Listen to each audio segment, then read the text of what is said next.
Alors voici le plateau de Planet Steam. Donc sur le plateau il y a différentes choses. Il va y avoir une zone ici, donc c'est la ville sur laquelle on va s'étendre. Donc nous allons avoir des concessions à notre couleur, ainsi que des concessions neutres. Là j'ai fait une mise en place à 2 joueurs, donc il y a une partie du plateau qui ne sera pas utilisée. Nous avons aussi le marché des citernes qui est indiqué ici, où il y a les différents coûts des citernes. À chaque fois que nous allons en acheter une, le coût sera indiqué au-dessus. Donc ce marqueur de citerne qui est ici, donc qui indique simplement une citerne, se placera à 2 joueurs ici, à 3 joueurs là, 4 et 5. Donc comme c'est une mise en place à 2 joueurs. Le marqueur se trouvera ici. Ensuite, nous avons un compteur de tours. Donc le compteur de tours sera indiqué avec une vanne comme celle-ci. Et donc il se placera à ce niveau-là.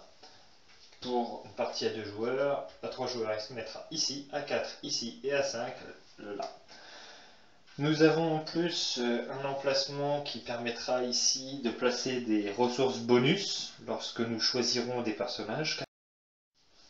Ici, nous avons 4 jauges. Donc nous avons une jauge pour le quartz, pour le minerai, l'eau et l'énergie.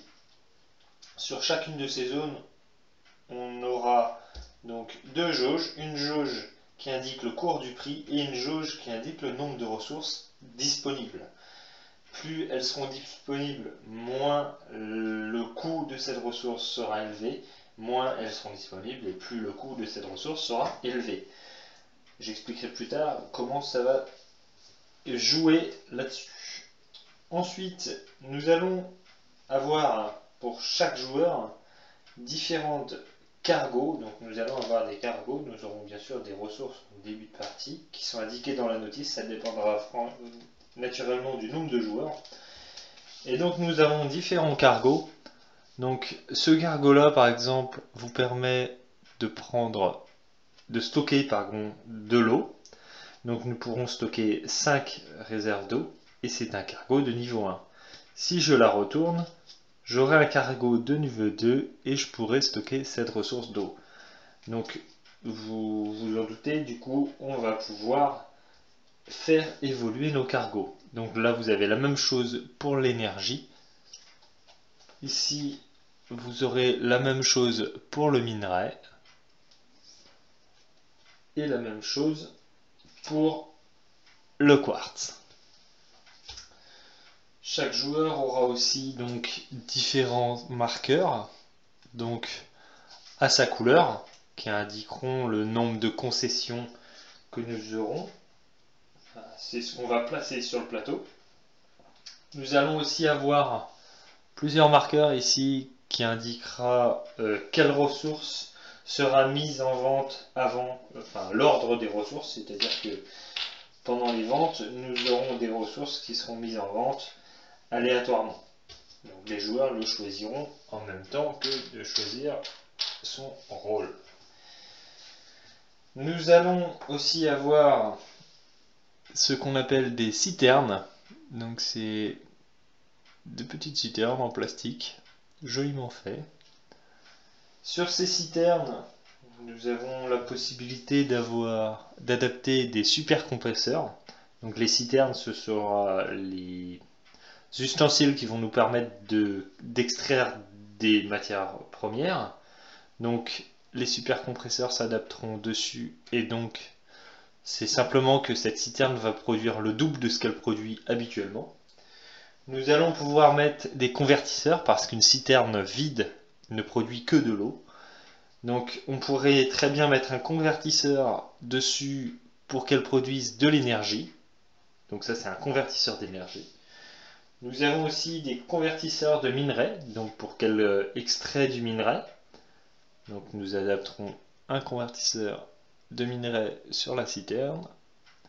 Alors il faut savoir que si vous êtes sans super compresseur, vous ne produirez pas le double.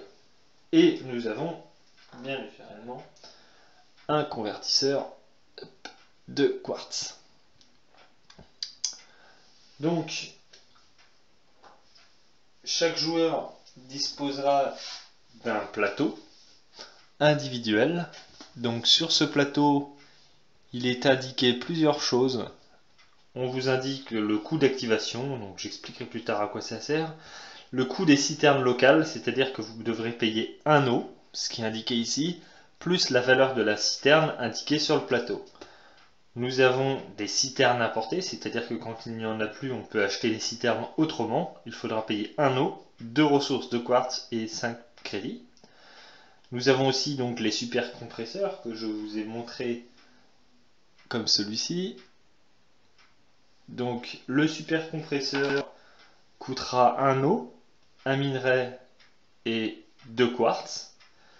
Les convertisseurs d'énergie, donc c'est les petits convertisseurs noirs qui donneront de l'énergie représentée en rouge avec une pile de dessinée dessus. Donc le convertisseur d'énergie coûterait 2 crédits. Le convertisseur de minerai, donc le minerai est représenté avec un petit cube marron. Le convertisseur de minerai se représente et fait à peu près de la même couleur. Et donc celui-ci coûterait 5 crédits. Et le convertisseur de quartz, donc qui est celui-là, qui s'adapte forcément à une citerne, se présente sous cette forme. Ensuite, nous avons aussi la possibilité d'améliorer les cargos. Donc les cargos, ce sont les fameuses montgolfières. Et pour améliorer un cargo, ça vous coûtera une énergie et un minerai. Cela est relativement simple.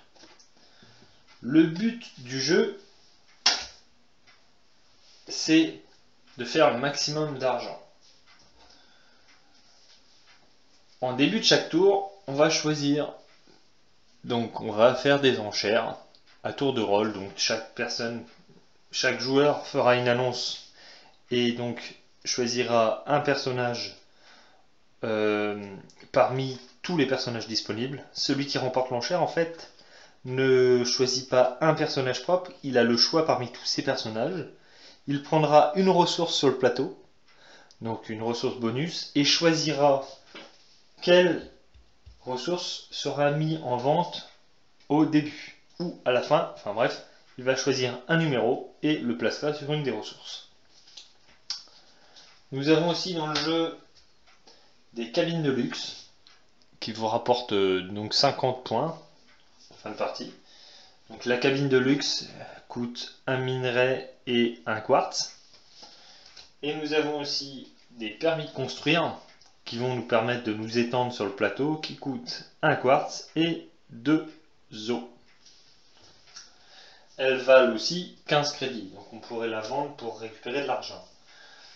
Nous avons aussi des cartes d'événements. Nous avons une carte sabotage qui va permettre d'empêcher les citernes du joueur adverse de fonctionner. Et nous avons les cartes manipulation des cours, c'est-à-dire que nous allons pouvoir influer sur la valeur de certaines ressources. Voilà.